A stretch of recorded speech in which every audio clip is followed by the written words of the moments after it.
Assalamualaikum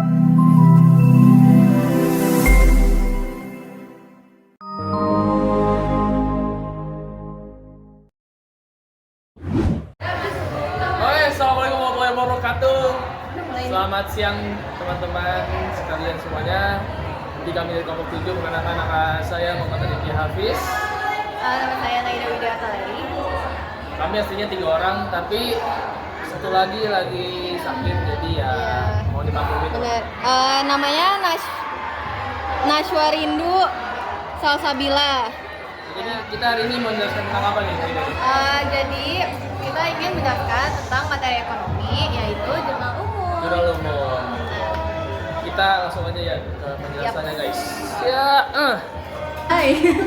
Halo semuanya. Jadi udah pada siap belum nih belajar tentang jurnal umum? Jadi untuk sebagai pengawalan, jurnal umum itu apa sih? Nah, jurnal umum adalah sebuah dokumen yang mencatat transaksi keuangan dengan cara yang memungkinkan kita untuk melacak aliran uang masuk dan juga dan keluar dari bisnis. Sejumlah transaksi keuangan harian yang muncul dalam periode waktu tertentu dicatat sesuai dengan urutan tanggal dengan mencantumkan nama transaksi, jenis akun, dan nominal saldo di kolom debit ataupun kredit. Jadi secara singkatnya, jurnal umum itu adalah sebuah dokumen yang digunakan untuk mencatat transaksi keuangan kita, baik itu pengeluaran maupun pemasukan. Setiap entry di dalam jurnal umum terdiri dari beberapa komponen penting, seperti tanggal transaksi, deskripsi, jumlah dalam debit dan kredit, serta referensi ke akun yang terkait. Nah, teman-teman, apa sih fungsi jurnal umum itu? Jurnal umum itu berfungsi untuk yang pertama memudahkan pengelolaan, yang kedua fondasi laporan keuangan, dan yang ketiga untuk memperbaiki kesalahan pencatatan sebelum dipindahkan ke buku besar. Jadi seperti yang sudah aku bilang sebelumnya, jurnal umum itu fungsinya supaya kita bisa lebih mudah untuk mengelola dan melakukan pencatatan transaksi keuangan yang kita sudah lakukan atau yang kita ingin lakukan.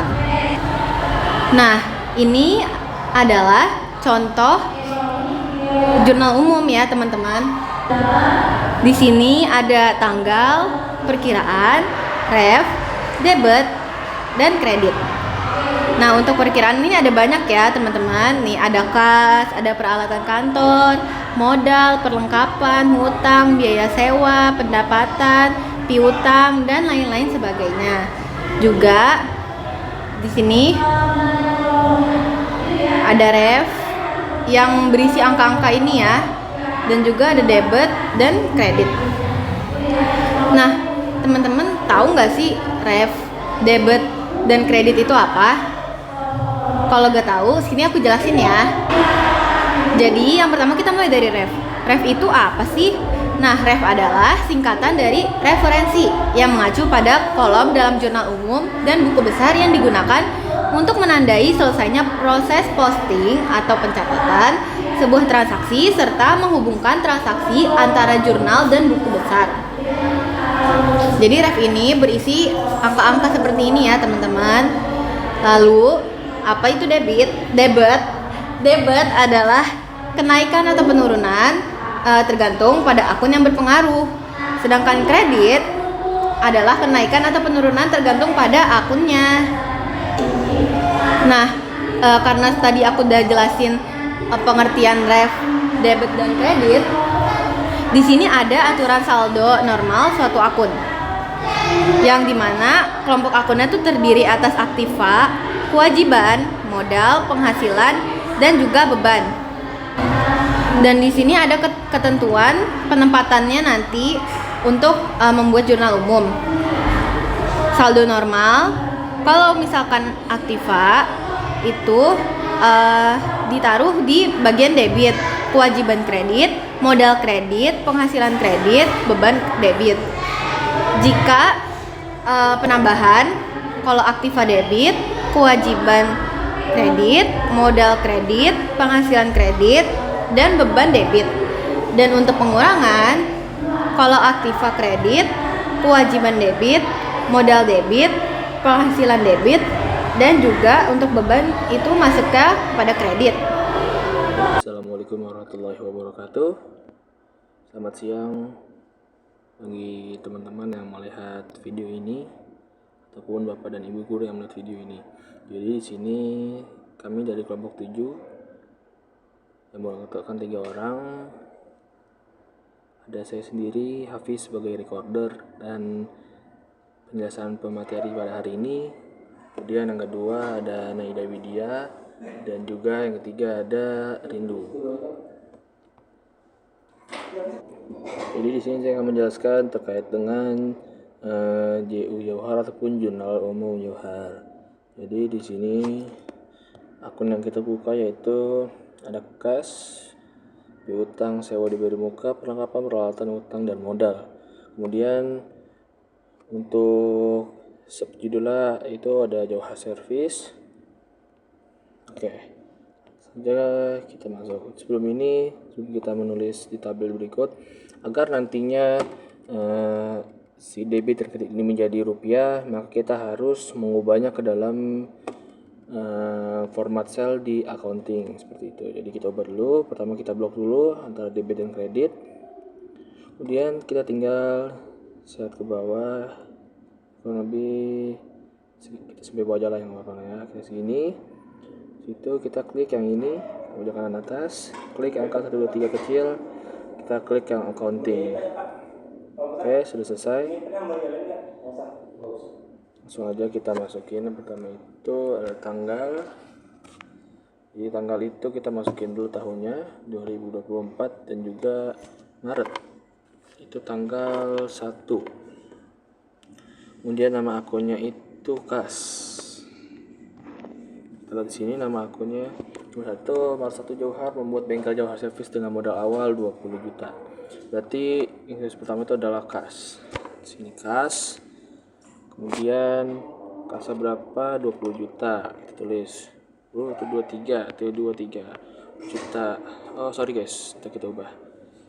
Kemudian kita masukin modal agar kita spasi 3 kali. 1 2 3 agar agak sedikit menjorok ke kanan. Tulis modal.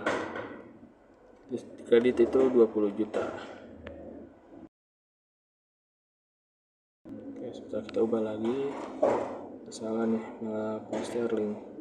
Ubah dalam format finansial, guys. Oh ya, jadi maaf. Jadi formatnya itu bukan format accounting tapi format finansial.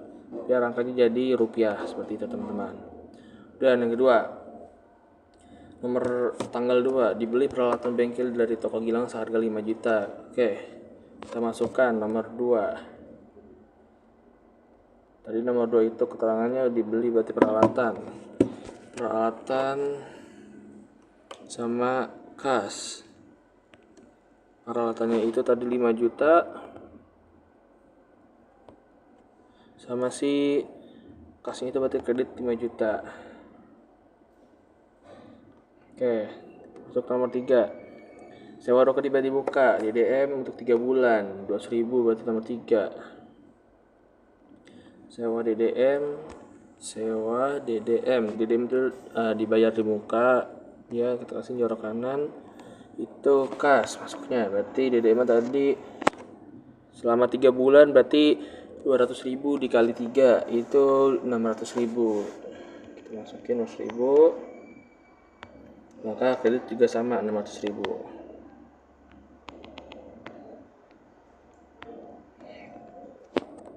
Kemudian nomor 4 itu perlengkapan dibeli toko Darwin 400.000 berarti perlengkapan kita tulis perlengkapan dan juga kas. Perlengkapannya itu kurang lebih tadi 400.000, berarti kas di kredit juga 400.000 sama. Oke, kita masuk nomor 5, pendapatan bengkel 200.000. Pendapatan berarti kita masukin dulu kas sama si pendapatannya. kasnya itu ada di 200.000 dan pendapatannya juga sama 200.000.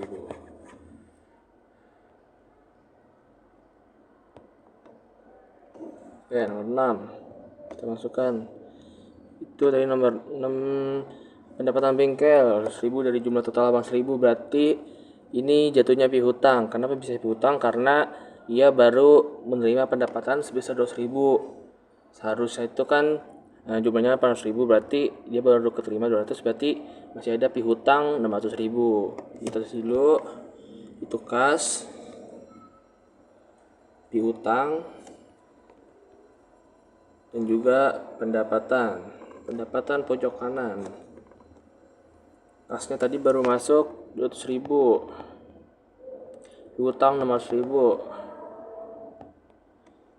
sehingga pendapatannya itu 800.000 teman-teman.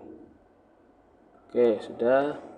Nomor 7, tujuan 1.000 dibayar 200.000. Nomor 7 kurang lebih sama seperti nomor 6, bedanya dia itu bukan piutang tapi hutang. Masukkan kas. Habis itu salah guys, kas perlengkapan dulu. Kas hutang.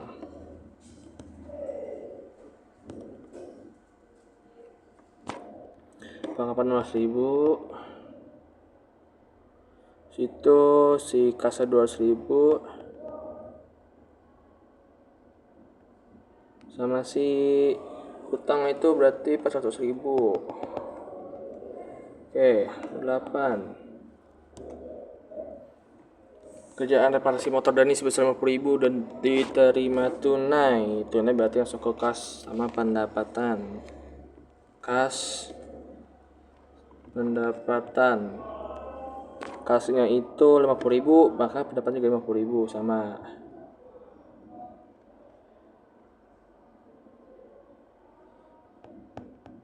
Oke, sudah. Nomor 9. Kerjakan pengecatan mobil hari ini sebesar 3 juta dan baru terima 1,2. Oke, berarti ini piutang guys. Nomor 9 kita masukin kasnya terlebih dahulu. Kas piutang. Kas piutang dan pendapatan. Kasnya baru 1,2. Piutang 1,8. Dan pendapatannya 3 juta. 3 juta. Oke, 9 sudah selesai. Kita masuk ke nomor 10, nomor terakhir. Nomor 10. Hilmi membayar hutangnya. Berarti Hilmi itu tadi yang di nomor mana Hilmi nih? Oh, Hilmi nomor 6. Berarti nomor 6 tadi mana? Nih, berarti Hilmi masih utang 500.000. Berarti dibayar hutangnya 500.000. Sama, terus dulu kasnya, kemudian piutang, terus kas 600.000, terus piutang dibayar 200.000. Oke, sudah selesai. Kemudian tinggal kita jumlahkan. Kita hapus terlebih dahulu. Oke, sekarang cara menjumlahkannya. Kita jumlahkan debit dulu. Kita masukkan sama dengan, kemudian kita blok saja. Nih, tinggal salah guys. Oke, sekarang kita menjumlahkannya. Kita blok saja sampai sini dan kita ketik yang sum. Jadi sum ini kita langsung menjumlahkan total keseluruhan dari si debit. Oke, debit itu total 31.250.000 rupiah. Dan kreditnya juga sama, kita sum juga, dan hasilnya ternyata sama. Jadi untuk kredit dan debit itu jumlahnya harus sama, harus balance, tidak boleh berbeda, baik itu beda di debit maupun beda di kredit. Jadi Untuk debit dan kredit ini jumlahnya harus sama, tidak boleh berbeda. Mungkin sekian, terima kasih. Wassalamualaikum warahmatullahi wabarakatuh.